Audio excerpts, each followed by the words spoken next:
हम सभी ने बचपन में खजानों की कहानियां सुनी हैं। आज हम आपको एक ऐसी ही कहानी सुनाने जा रहे हैं जो पीढ़ियों से चली आ रही है। एक रहस्यमयी खजाने की कहानी। यह उन दिनों की बात है जब मोबाइल और इंटरनेट जैसी चीजें नहीं थीं। रात के समय जब लोड शेडिंग के कारण गांव में अंधेरा छा जाता, तब हम सभी भाई बहन अपनी दादी दादा के पास बैठकर उनसे कहानियां सुनते। उन कहानियों में एक थी धन की कहानी, जमीन में छिपे सोने की कहानी। दादी कहती थी कि हमारे गांव में एक पुराना महल था। ऊंची ऊंची दीवारों से घिरी हुई विशाल दरवाजे वाली वह महल अब खंडहर बन चुका था। लोगों का मानना था कि उस महल के नीचे असीमित धन दबा हुआ है। कोई कहता था कि वहां सोने के सिक्के हैं, तो कोई कहता वहां खजाने पर एक सर्प का पहरा है। यह कहानी सिर्फ एक मिथक नहीं है, बल्कि हमारे समाज में सदियों से चले आ रहे विश्वास और परंपराओं का प्रतिबिंब भी है। हर गांव, हर संस्कृति में ऐसे ही रहस्यमयी खजानों की कहानियां मौजूद हैं। सालों पहले गांव के दो युवक उस कहानी की सच्चाई जानने के लिए आधी रात को खंडहरों में पहुंचे। उनके हाथ में मशालें थीं, दिल में जिज्ञासा। जैसे ही वे महल के पास पहुंचे, अंधेरे में एक धीमी सी फुसफुसाहट गूंजी। आऊं क्या? एक ने हंसते हुए सोचा कोई मजाक कर रहा है और बेझिझक बोल पड़ा, हाँ।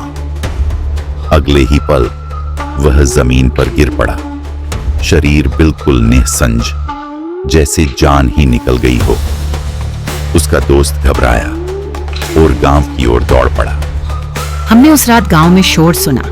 जब लोग वहां पहुंचे तो वह लड़का निर्जीव पड़ा था।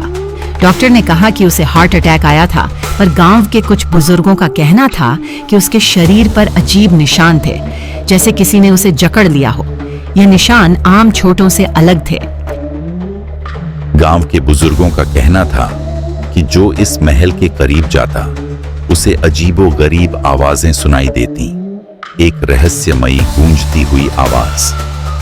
अगर कोई हां कह देता तो वह सर्प उसके प्राण ले लेता, लेकिन जो बुद्धिमानी से उत्तर देता वही खजाने तक पहुंच सकता था। दादी कहती थी, बच्चे, अगर कभी ऐसा हो और तुम्हें वह रहस्यमयी आवाज सुनाई दे तो कभी हां मत कहना, बल्कि उससे पूछना, तुझे 2 पैर चाहिए या 4 पैर? अगर वह कहे 2 पैर तो समझो उसे मुर्गे का बलि चाहिए। अगर वह कहे 4 पैर तो बकरे की बलि।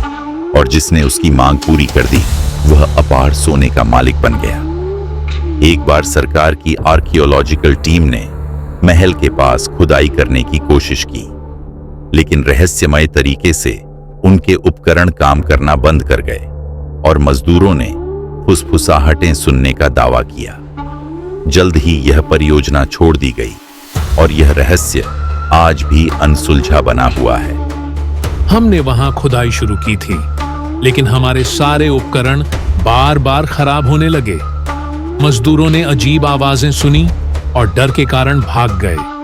अंत में हमें काम बंद करना पड़ा।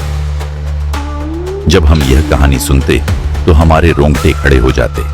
हल्की सी हवा चलती तो लगता कोई महल के खंडहरों से हमें देख रहा है।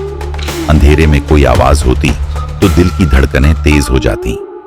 दादी की आवाज में ऐसा जादू था कि हम उनकी बातों में खो जाते। डर भी लगता, पर कहानी खत्म होने के बाद भी उसकी रहस्यमय गूंज हमारे मन में बस जाती। आऊं क्या? इन कहानियों में कितना सच है और कितना भ्रम, यह कोई नहीं जानता, पर इन कहानियों ने हमारे बचपन को जादू और रोमांच से भर दिया था। खजाने सिर्फ जमीन के नीचे ही नहीं, हमारी यादों में भी छिपे होते हैं। वे कहानियां, वे रातें और वह अनकहा जादू, शायद यही सबसे बड़ा खजाना है।